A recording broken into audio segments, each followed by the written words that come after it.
সম্মানিত প্রধান উপদেষ্টা আমাদের আজকে আলোচনার জন্য ডেকেছিলেন 3টা 45 মিনিটে।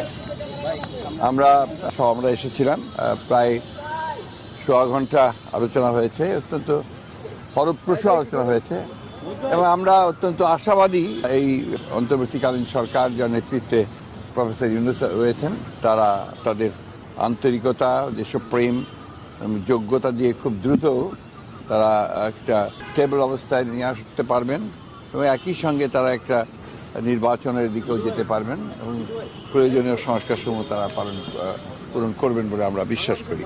এবং আজকে আমাদের আলোচনা অত্যন্ত ফলপ্রসূ। ওর মধ্যেই পাবেন, ওটা ওনারা বলবেন, ওনারাই বলবেন যে তারা কতদিনের মধ্যে এটা পারবেন। রাজনৈতিক দলগুলোর সঙ্গে আলোচনা হবে পর্যায়ক্রমে। না, আমরা কোনো তারিখ বলিনি, ওরা প্রয়োজনে